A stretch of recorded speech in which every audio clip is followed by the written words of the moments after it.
Now I think you can see from the other side. We continue with our discussion from where we left the other time. As I promised you, I told you that impairment, which is IAS 36, impairment of assets,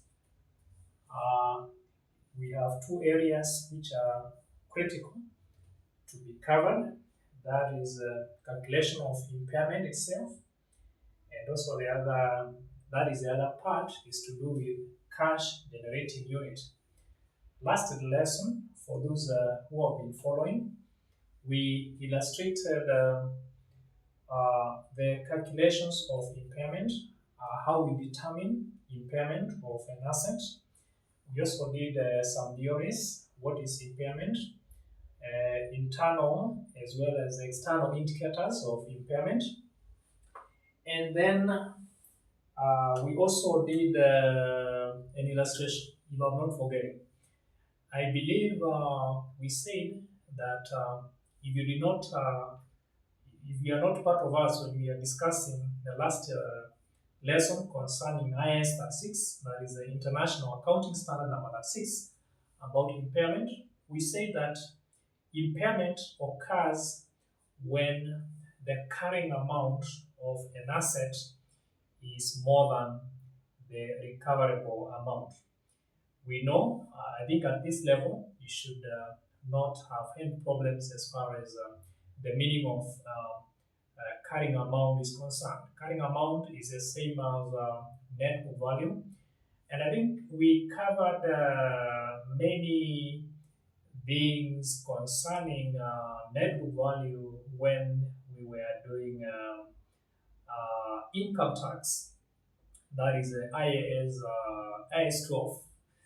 Now, so impairment basically occurs when the carrying amount or the net book value of an asset is more than the recoverable amount. So once you have known what carrying amount is, the other thing is knowing what recoverable amount is. For you to establish what recoverable amount is, you must have two figures, and one is the value in use. Value in use means the present value of all the expected cash flows that we are expecting from a certain asset or project. So you may have a situation where an asset has maybe 5 years, and out of these 5 years, you are given expected cash inflows, how much you expect this particular asset to generate.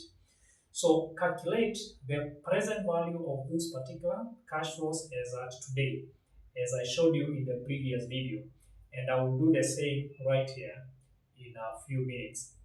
So once you calculate the present value of those future expected cash flows, what you get is a figure known as value in use. Now, value in use you compare with net realizable value. So net realizable value means the fair value or the market value of that particular asset minus any cost that you expect to incur or any selling cost that you expect to incur. For example, if you expect to sell an asset at 1 million shillings and you expect to incur maybe 50,000 out of the same, then the net realizable value means the 1 million shillings minus 50,000. So the net realizable value is 950,000. So in that case, you want to establish what is my recoverable amount. Compare the value in use with the net realizable value, you take the higher. So that one figure that you have taken, you compare with the carrying amount. And because we are saying that impairment occurs when carrying amount is more than the recoverable amount, compare those two figures, recoverable amount with the carrying amount. If carrying amount is more than the recoverable amount, then that asset has been impaired. If it is the other way around, that is, if carrying amount is less than the recoverable amount, then that asset has not been impaired. So that is something that we did last lesson. If you did not get that class, maybe just go to our video, that is our YouTube recordings, or maybe, right, you get those lessons there. Basically, that's what I mean. Now, today, I want us to look at something else different. However, last lesson, I remember by the end of the last lesson, when we were doing the calculation of impairment, uh, there is an illustration which I did, and I took from one of our study texts some example, just one example there, an illustration explaining the concept of impairment by using the cash generating units. So I showed that one briefly, but I told you that the next class I will take a question with impairment, uh, dealing with cash generating units, so that you may see how we allocate impairment among different assets. Now, you may have impairment, and this impairment, once you have calculated impairment, because last lesson I showed you how to establish impairment in an asset, and you know how to go about it.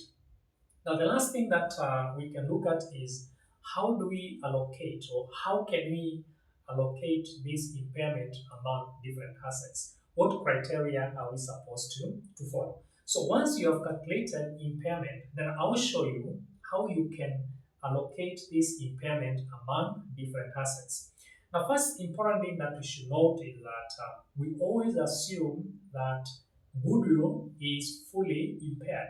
Therefore, we allocate the goodwill or the impairment. If, for example, the goodwill is 2,000, then we assume that all this goodwill has been impaired. Then the other assets, unless otherwise stated, we allocate the impairment among the other assets on pro rata basis. So the lesson for today, we are focusing on impairment, uh, which incorporates cash generating units. I'll show you how to allocate goodwill, that is, how to allocate impairment among different assets. And that is our focus for today. Now, I want, before I show the workings on and illustrations concerning our lesson for today, I want to revisit a certain illustration or example that we did last lesson, which I did not explain in details. So I just want to clarify a few things from that illustration. It is not here, but I will show it to you from one of our textbooks. As I told you, apart from the lessons that we offer, we also have textbooks for CPA, ATD, as well as CIFA. So let me show you what I'm trying to say, as you also try to see what is on the board. Now, what I'm trying to say is that I just want to look at a question here, which we did last time, and I just tried to explain in details at least. Now, look at that question. Faithful Limited has the following carrying amounts in one of its divisions: goodwill 13,000, property 20,000, machines 949, motor vehicles 35, patents 14, net monetary assets 19. The total, if you add all of them, you get the total carrying amount 150 million. Then you are told impairment review indicates recoverable amount. That statement should read that way. Impairment review indicates recoverable amount of the unit as shillings 109 million. So you can see if the carrying amount, our totals there, is 150 million, then recoverable amount is 109. What can you say about that statement? What can you say?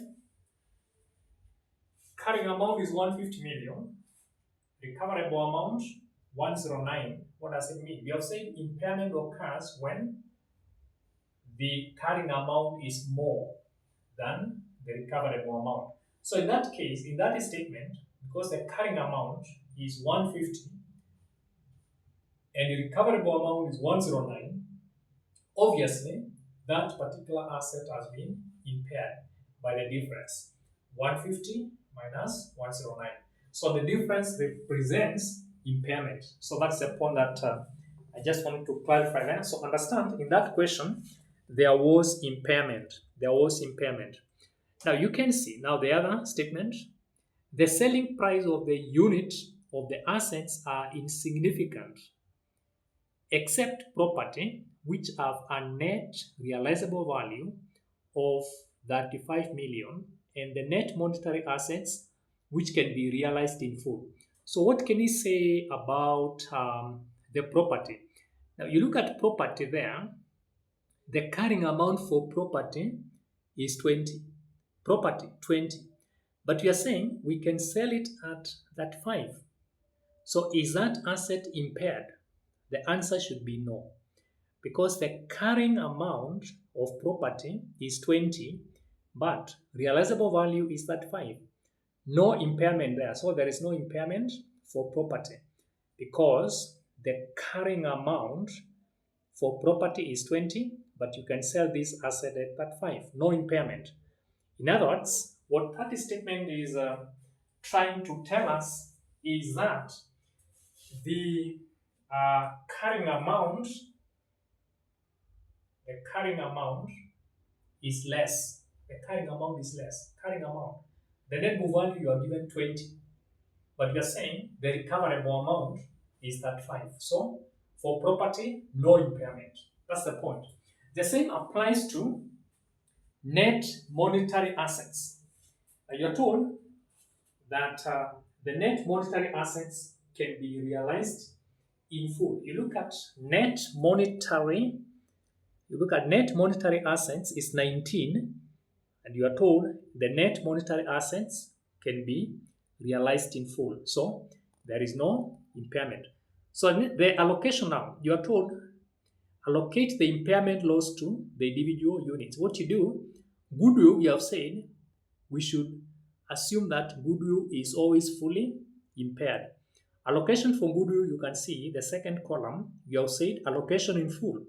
The carrying amount, you can see for goodwill, the first item, 13, carrying amount 13, impairment, we always assume that goodwill is impaired in full. So you can see the last column there, impairment loss, the 1300.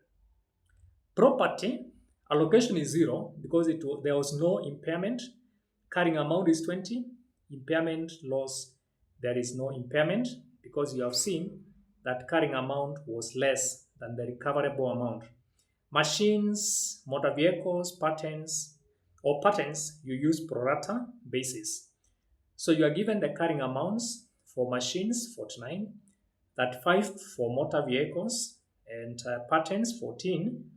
Net monetary assets, you have said no impairment. If you total the impairment loss column, that is the last column, you get 41. So impairment, carrying amount minus recoverable amount, 150. That figure there, the 150, carrying amount, you minus what? 109, which is what? You are told impairment review indicates recoverable amount. So carrying amount minus recoverable amount. We rectify that. Last illustration we used 42, that figure was wrong. So we get 41. That is 150 minus 109, 41. So goodwill, we assume that. So once you get impairment, that impairment, you allocate goodwill 100%. That is the assumption that you make. The impairment is 41,000 or 41 million. Then out of that, allocate goodwill, all of it. That's where you can see the allocation. We said 41 minus 13. You are left with 28.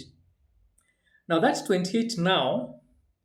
What you do is that for property, no allocation because there was no impairment. Net monetary assets, no allocation. The remaining items which you are allocating on pro rata basis is machines, motor vehicles, and patents.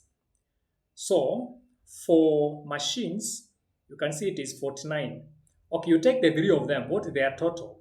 49 plus that 5 plus 14. You can see them there. Those assets that you allocate on pro rata. If you add the three of them, you get 98. So remember you are left with 28. 41 minus 13, you are left with 28. So this 28 now is the impairment that you are allocating among those other assets. Machines, 49 over 98 times 28. For motor vehicles, 35 over 98 times 28. Patents, 14 over 98 times 28.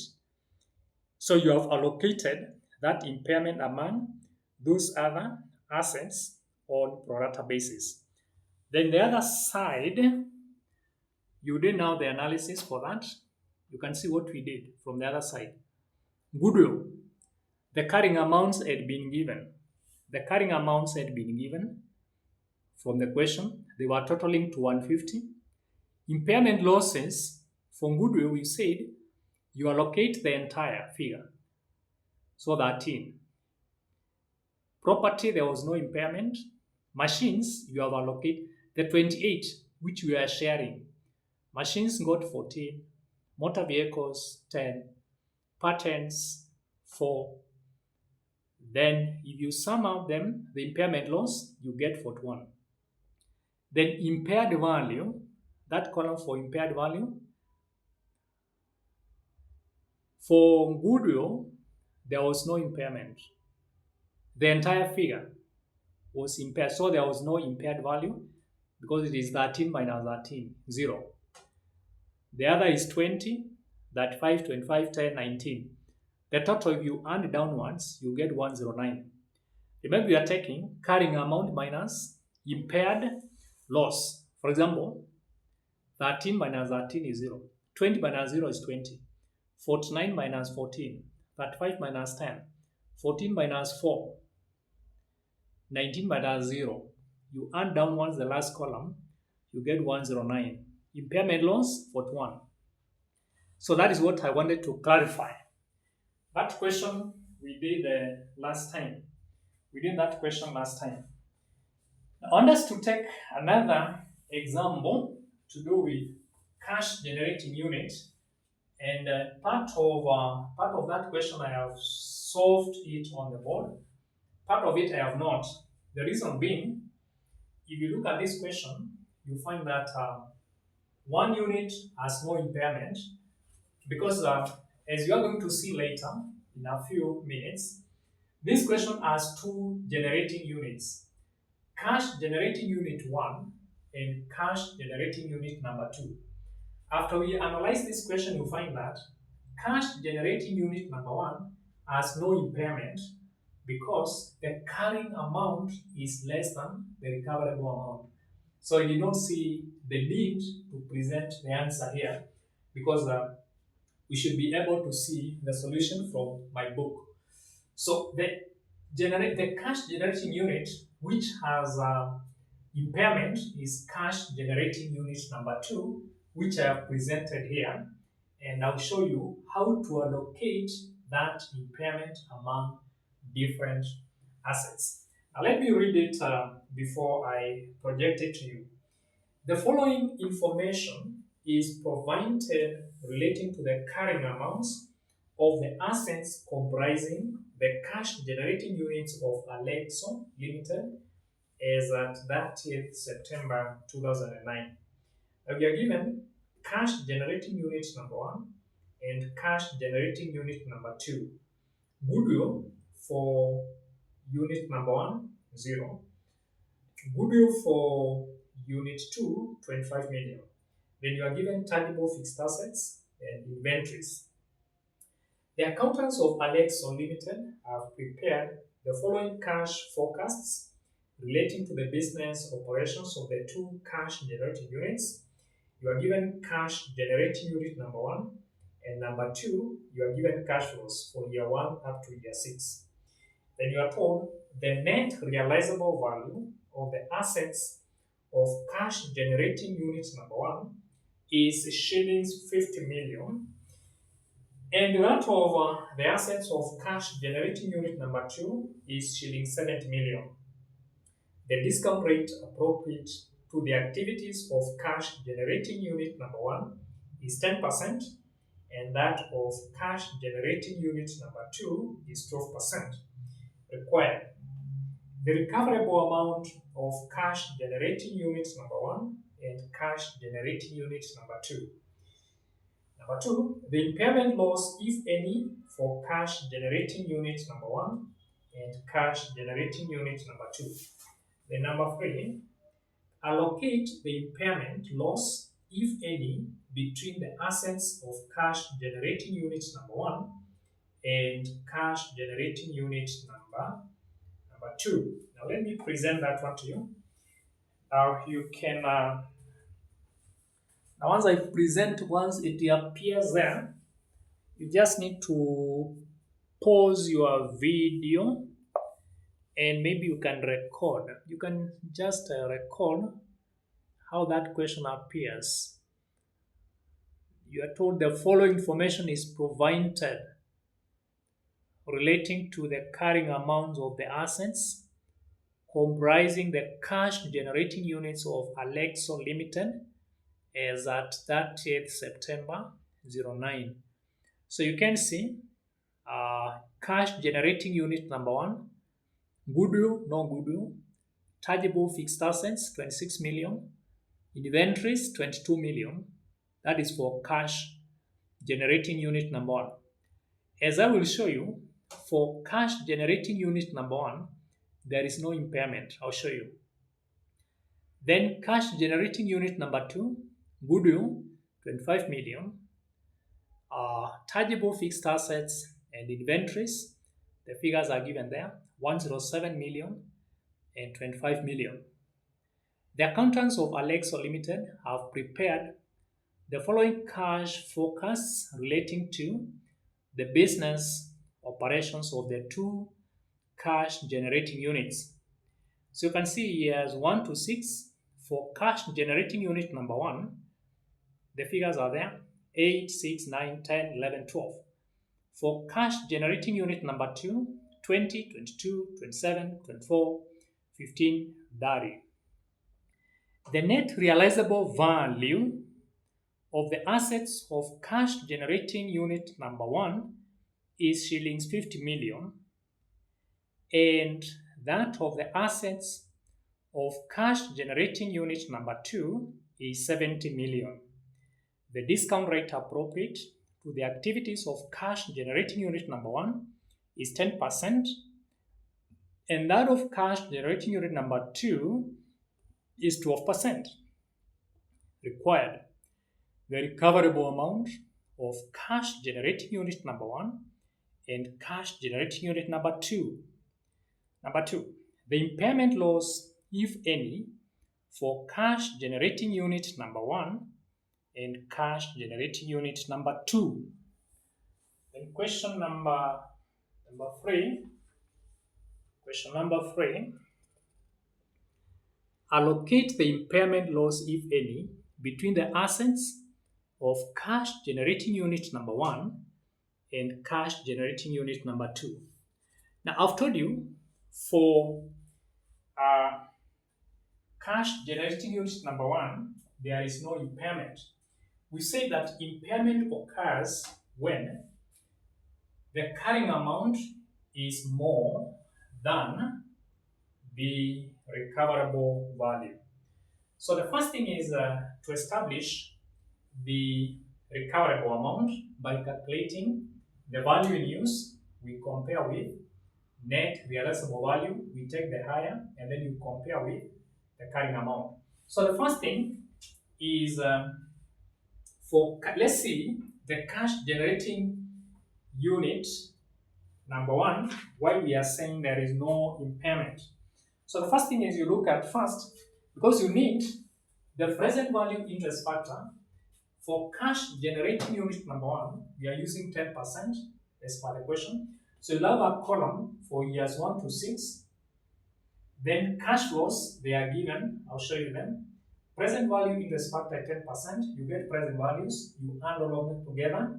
You get the value in use. Compare with the net realizable value. Take the higher. Compare with the carrying amount. You realize that for cash generating unit number 1, which is not this one. This is number 2.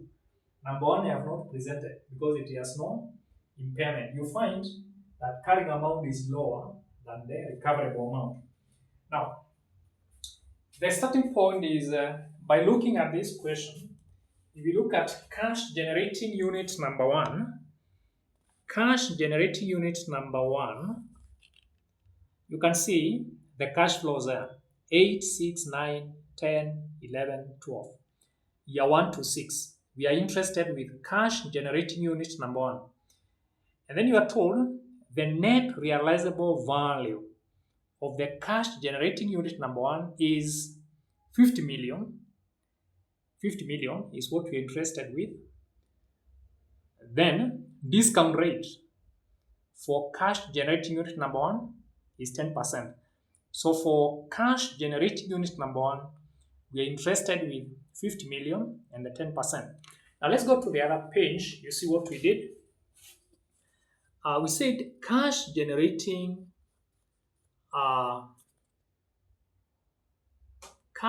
unit number 1, you can see year 1 to 6.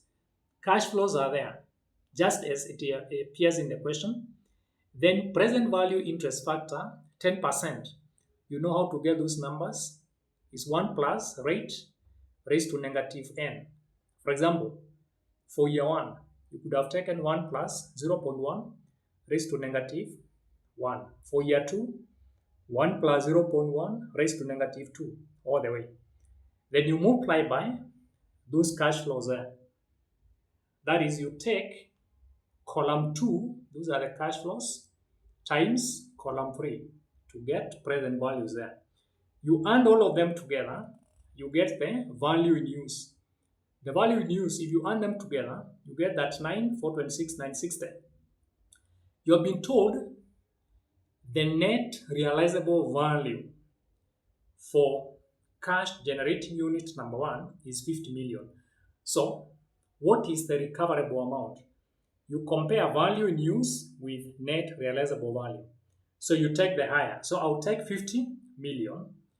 I compare with the carrying amount. We are told carrying amount. We are given carrying amount. Let me show you where it is. Carrying amount for cash generating unit number 1 is that. If you are able to see that. Cash generating unit number 1, goodwill 0, tangible fixed assets 26, inventories 22. So if you add those two, 26 million plus 22 million, 48 million. So that is my carrying amount. Now we say that an asset is impaired if the carrying amount is more than the recoverable amount. So if you compare 48 with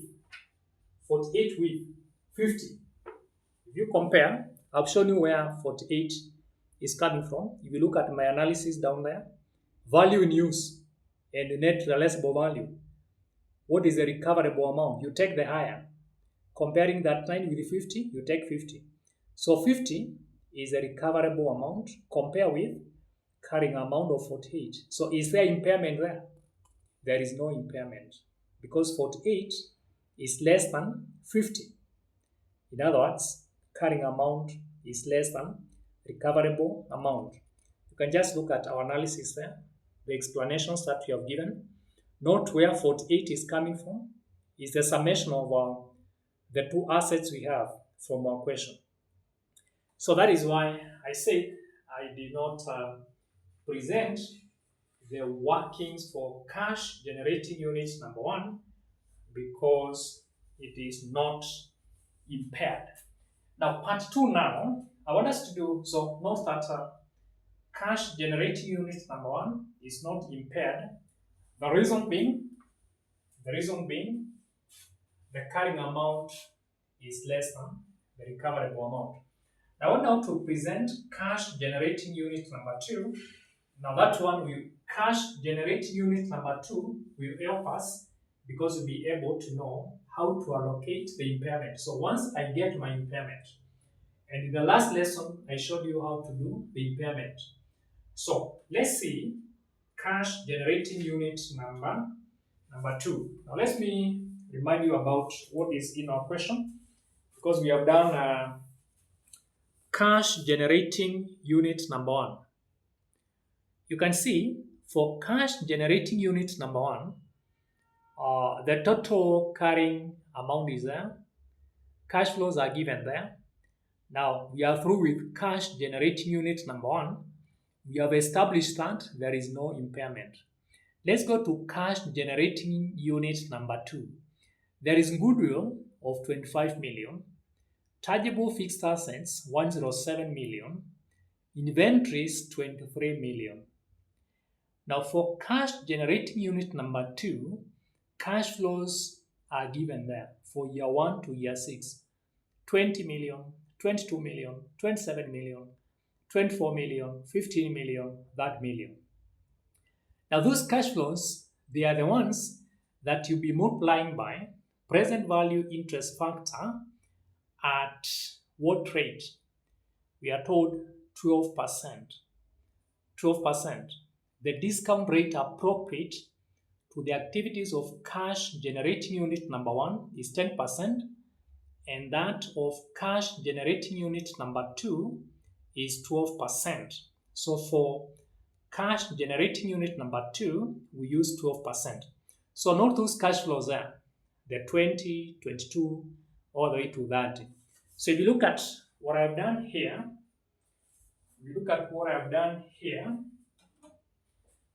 for cash generating unit number two, we have year 1 to 6. These are the cash flows as given. Then present value interest factor for cash generating unit number two, we are using 12%.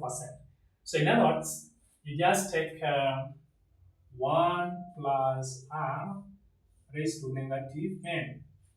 R is 12%. So how do you get this one? 1 plus 0.12 raised to negative 1.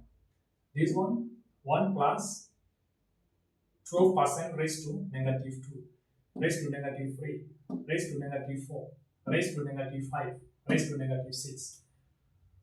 You know how to go about this one. In financial management, present value interest factor at 12%. Once you get this, multiply this by that to get present values.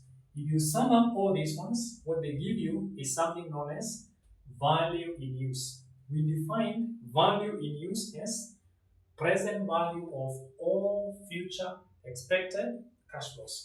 So you add them together to get the value in use. So the value in use you compare with net realizable value. How much can you sell that asset in the market? If there is any cost incurred, you less the cost to get net realizable value. In this question, where have we been given the net realizable value?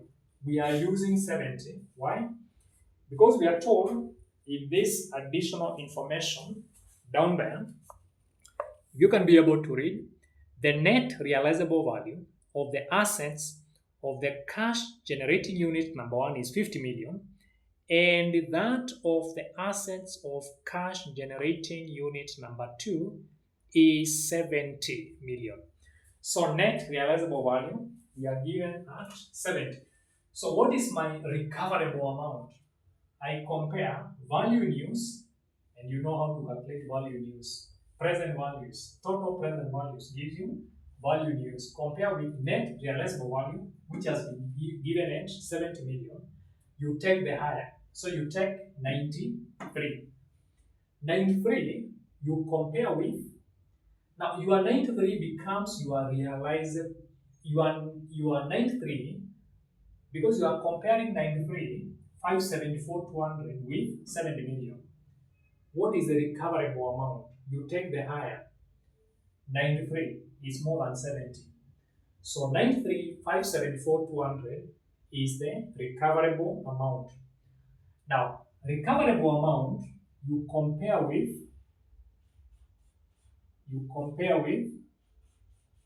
carrying amount. Compare with carrying amount of 155 million. Where is 155 million coming from? Where is 155 million coming from? Can you check? Established rate is coming from 155 million. 155 million established rate is coming from.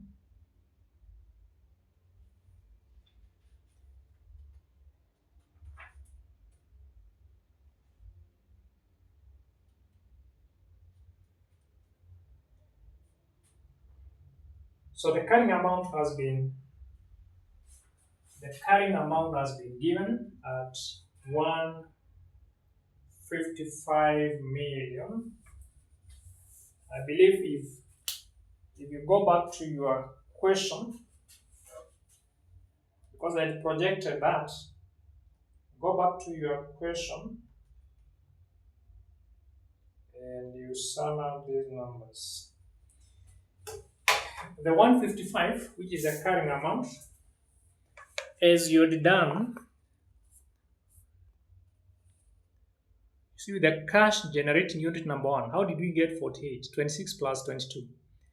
The cash generating unit number 2, you take goodwill 25 million plus tangible fixed assets 107 million plus inventories 23 million. That gives you 155 million. So that is a carrying amount. That is where the carrying amount is coming from, this one. So compare the recoverable amount, which is 93, with 155. We say impairment occurs when carrying amount is more than recoverable amount. So 155 million is more than recoverable amount of 93,574. So there is impairment. So recoverable amount, we got that. I believe you understand how to get the recoverable amount. Why have we not used 70? Because we have compared value in use, which is the total present value, with net realizable value of 70. Recoverable amount, you take the higher. So between these two figures here, 93 and 70, we took 93 to compare with the carrying amount of 155.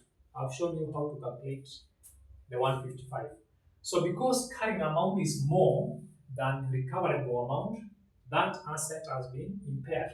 So what is the impairment now? The difference between the two. The recoverable amount is 93, 574, 200. Carrying amount is 155 million. So 155 million minus 93, 574, 200, we get impairment of, this is the impairment now. That is our impairment, 61, 425, 800. Are you able to see that? Yeah, I think you are able to see that. 61, 425, 800. That is the impairment. Carrying amount minus recoverable amount. Now, out of this impairment we say that once you get impairment, allocate goodwill the entire figure. You assume all the goodwill was fully impaired. So what do you do with this impairment? You less what? The entire goodwill. And how much was goodwill? 25 million. You can see the goodwill there. Check the goodwill. Cash generating unit number 2 is what? 25 million. For cash generating unit number 1, we said there was no impairment. So we did not attempt that because my focus was to show you allocation of impairment. So the first thing, once you establish your impairment, which in this case you have gotten 61,425,800, the next thing is to allocate goodwill the entire figure. Assume all the goodwill was fully impaired. So we less the 25, the entire goodwill. You less that. That's the first step. Now, once you do that, once you less that figure, you are left with that 6,425,800. The next thing now, once you have done that, you allocate or you apportion other assets on pro rata basis. On pro rata basis. So to do is that, first of all, which assets do we have? Let's sum them together. We have two assets there. Tangible fixed assets. We are left with tangible fixed assets and inventories. Because you have allocated 25, you have said once you calculate your impairment, and you have seen how to calculate it, that impairment, you less the entire goodwill. So you are left with tangible fixed assets. Remember, we are doing cash generating unit number 2. For number 1, there was no impairment. So you have allocated goodwill, the entire 25 million. You are left with tangible fixed assets, 107 million, and inventories, 23 million. So add the two figures. Sum the two figures. You sum the two figures. What you are left with is what you get 107 plus 23 million. You get 130 million. 130 million. So you want to allocate what that 6 million 425,800 among the tangible assets and the inventories. So what do you do? For tangible fixed assets, you take 107 over 130, the total for the two of them. You multiply by that 6,425,800. And by so doing, you get 29,981 to that 5. So for tangible assets, that is what you allocate, that impairment. So for tangible asset, you are saying you take 107 over 130 times that 6,425,800. Then for inventories, because you have 23, you take 23 over 130 times that 6,425,800. You get 6,444,564. That is where you allocate that. Now let me show you what I'm trying to say. I will show you what I'm saying for the final illustration. I'll show you what I'm trying to say. Just pick that final step. Tangible fixed assets 107, inventories 23. You add them together. Remember, we got our impairment at that 6,425,800. That is what was left. Remember, we calculated. I want to emphasize on this, how we arrived at the impairment. We said an asset is impaired when the carrying amount is more than the recoverable amount. And you know how to establish recoverable amount. Compare value in use. Value in use means total present values. Total present values gives you value in use. Compare with net realizable value. In our case, we are given 70. Take the higher. So what is the recoverable amount? In our case, 93,574,200. Compare with carrying amount. I've shown you how you got the carrying amount. It's just the total figure, summation of those numbers, right? 155 million. An asset is impaired when the carrying amount is more than recoverable amount. So 155 million is more than 93 million. So there is impairment. The difference now is the impairment. So once you got our impairment by taking 155 million minus 93,574,200, which is 61,425,800, that is our impairment. Ordinarily, or as a requirement, we always assume that the entire goodwill has been impaired. So we allocate this impairment, we just less the entire goodwill. So our goodwill was given at 25. I think the entire figure for goodwill was 25 million. 25 million was the entire figure. Goodwill, the figure was 25. I'll just show you that goodwill For cash generating unit number 2, goodwill was there. Cash generating unit number 2, goodwill, 25 million. So you are lessing the entire thing. We assume out of this impairment of 61, 425, 800, the entire goodwill was impaired. So we less 61, 425, 800, which was impairment, you less than 25 million. So what are we left with? That 6, 425, 800. That is what you are left with. After calculating your impairment, you eliminate the entire goodwill, you are left with that 6, 425, 800. So this figure now, it is the one that we are going to share among the remaining assets. In our question, we have only 2 assets. Tangible fixed assets at 107 million and inventories at 23 million. So I want to share this. This is what I want to share. I want to know out of that figure, which is remaining after deducting the entire goodwill, how much will I allocate to tangible fixed assets and how much will I allocate to inventories. So what I do, I get the total sum for both assets. I have 2 in this case. So I'll take 107 over 130, the total of them, times this figure which remains, times that 6425. I get 29,981 to that 5. For inventories, because I have 23 million, I'll take 23 million over 130. 130 is the total.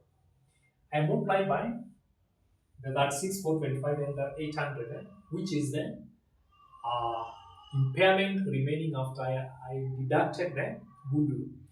So I will get, that is 23 over 130 times that 6425 800, I get 6,444,564. So that is what I'm trying to say. So let me show you my final workings so that you may understand what I'm saying. You understand what I'm trying to say. So look at the last analysis there. The last analysis where I took tangible fixed assets 107, inventories 23, both of them gives me 130 million. Tangible fixed assets, how do I allocate the previous impairment which remained, that 6425? I'm just multiplying 107 over 130 times that, inventories 23 over 130 times that, and get my figures. Then final analysis there. Goodwill carrying amount was 25 million. We assumed the full amount was impaired. Tangible assets, how much came there? 29,981 to that 5. The workings above, and inventories there. So that is what I'm saying. So let me project the entire question so that if you want to follow afresh, you can just follow afresh, but I've showed you the workings. Let me show you afresh. I'll show you afresh that example. It is started, the question started from there. You can see where the question started. The following information is provided relating to the carrying amount of the assets comprising the cash generating units of Alexo Limited as at that date. So you can see cash generating unit number 1 and cash generating unit number 2. Now cash flows have been given for cash generating unit number 1 and cash generating unit number 2. Now you are given other information there which you can study. You can read them for yourself. They are basically giving us net realizable value as well as the discount rates to be used required is given there. So you can follow slowly by slowly. You can even take a snap for that question. And then you can, let me go to the next page so that you can just make your follow-up. You can make a follow-up. So the next page, that's what you find. the next bench, our workings there. You can see for cash generating unit number 1, we came to establish that there was no impairment. There was no impairment. Then I went to cash generating unit number 2. Cash generating unit number 2, that is where we got impairment. You can just follow. For number 2, it is on the board. For number 2, it is on the board. And I've shown you how it has been done until that point. We concluded at that point. Maybe you can still look at that question there. That another example there. On 1st January, that another example for Matopeni. Just make a follow-up for Matopeni. Can you see that example where it starts? For Matopeni. The solutions are there. Make a follow-up for that illustration. I'm giving you another illustration for Matopeni. It goes all the way to the other side. It ends there. That's where it ends. Make a follow-up. Now lastly, I'll give you an exercise. Advanced financial reporting. Let me give you an exercise.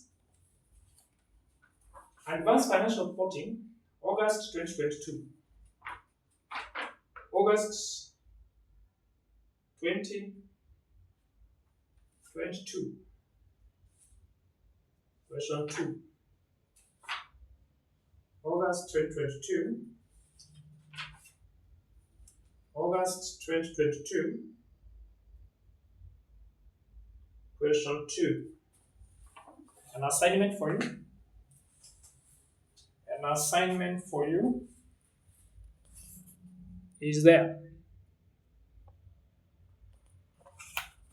Are you able to see? Question 2. Question 2 is there. B Limited operates a factory as its sole cash generating unit. During the year ended 30th April 2022, there was an explosion in the factory which necessitated an impairment review. The carrying amounts of the factory assets were as follows. The figures are given there. Goodwill, patents, machinery, computer equipment, premises. An impairment review reviewed a net selling price of shillings 19.2 and a value in use of shillings 1.2 for the factory. Half of the machinery have been destroyed and have no resale value. The patents have been superseded and are now considered worthless. The company follows a cost model as permitted by International Accounting Standard IAS 16.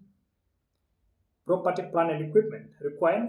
Discuss with suitable calculations how any impairment loss in the cash generating unit would be accounted for in accordance with the IAS 36 Impairment of Assets. 10 marks. Can you check? Let me present it again so that you may look at that question. You can attempt 2B. That 2B is there. 2B is there. Check 2B. Okay. I think you have seen that question. I can also give you, now the rest I think I can take one extra question when we start revising. So let's agree that For impairment, I think we have done enough for now. We can come back to impairment when we are revising. I think what we have done is more than enough. However, if you have any question, however, if you have any question, our numbers are there. But I had done some workings here for August 2020. The question that I have presented to you for August 2022, question 2, only that I do not have much time to show it or to present it. However, I can just present it, even though it is scribbling. These are just scribbles. I was trying to do some scribbling here for August 2022, question 2. The one I've shown you there, even though it's just there are some scribbling here. You can use them to see whether. Try to see those scribblings there. That is August 2022, question 2. I did some scribbling there. You can just you can mark for yourself. Those scribblings can help you. Those scribblings can help you. August 2022, question 2, advanced financial reporting.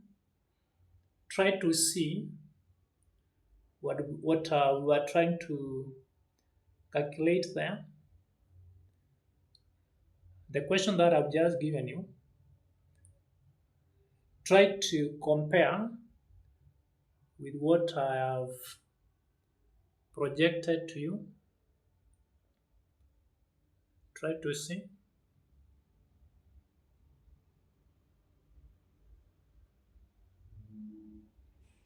There are some workings there.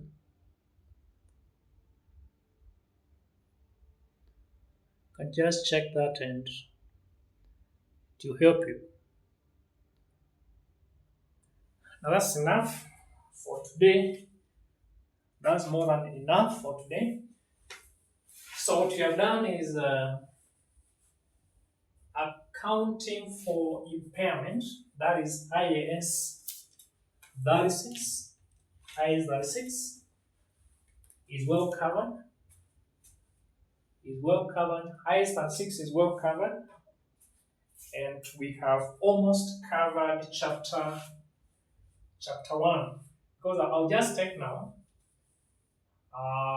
financial assets and financial liabilities, but there is nothing much there. That minutes will be enough, or 45 minutes, and then we move to chapter 2, which is more of group accounts, where we look at things like subsidiaries, joint ventures, subsidiaries, associates, and group cash flows using direct method or indirect method. That is very important chapter for you. But as far as impairment is concerned, it's quite simple, it's quite straightforward. If you just go through our discussions, and also we'll be updating you in our YouTube concerning other discussions. So just subscribe to our YouTube. You like our video, you make a comment. In case you need any help, we are ready to help you. We are much more ready. We are much more ready. We are much prepared to help you anytime. And our numbers are here: plus 254 727 8710. For those who are in other countries, this is a code for Kenya. The code for Kenya is plus 254.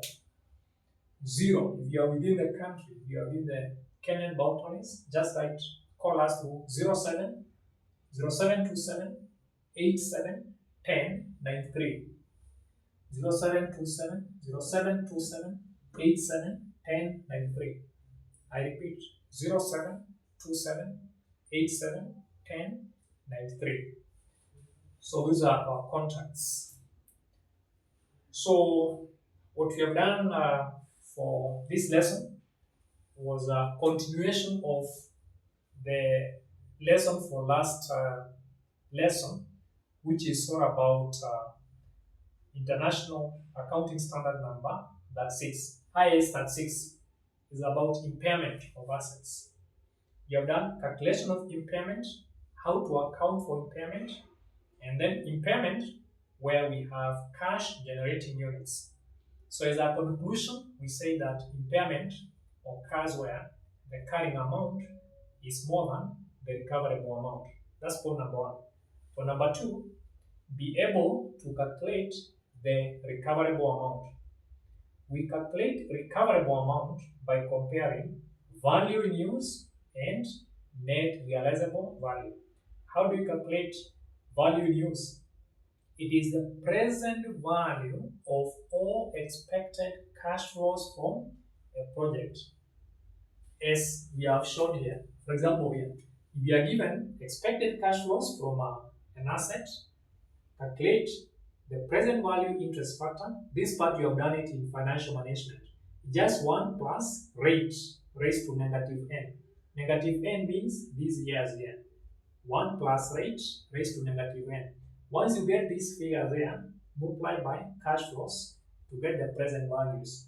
So the totals, these totals here, they give you something known as value in use. I've told you value in use means total expected present values. Value in use. Now this value in use compare with net realizable value. And what is net realizable value? The selling price of an asset minus any cost associated with that particular asset. Other times they just give you the figure directly, net realizable value. So for you to get recoverable amount, you compare value in use and net realizable value. You take the higher, just take one figure. That higher figure, that one figure, compare with the carrying amount. Carrying amount is the net book value. So if the carrying amount is more than value in use, then that asset is said to be impaired. If it is the other way around, there is no impairment. So once you have known how to calculate impairment, the other thing is situations where there is cash generating unit. We are supposed to allocate the impairment which you have calculated among different assets. How do you go about it? Once you have calculated the impairment, always, unless otherwise stated, you less the entire goodwill, or you assume that goodwill has fully been impaired. You less the entire figure. Whatever it remains now, you can apportion among the remaining assets on pro rata basis. And I have tried to illustrate what I'm trying to say here. So that is it for today. So next time I will take that minutes or 45 minutes. I will explain to you uh, the financial assets and financial liabilities, and then I will move to chapter 2, the group.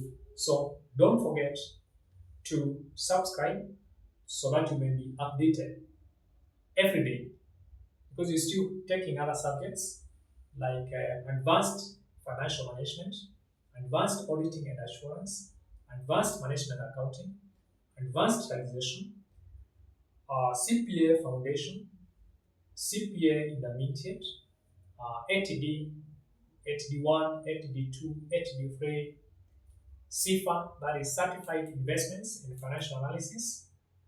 And again, we have a lot of revision materials and study texts with us. So you can just call this number again.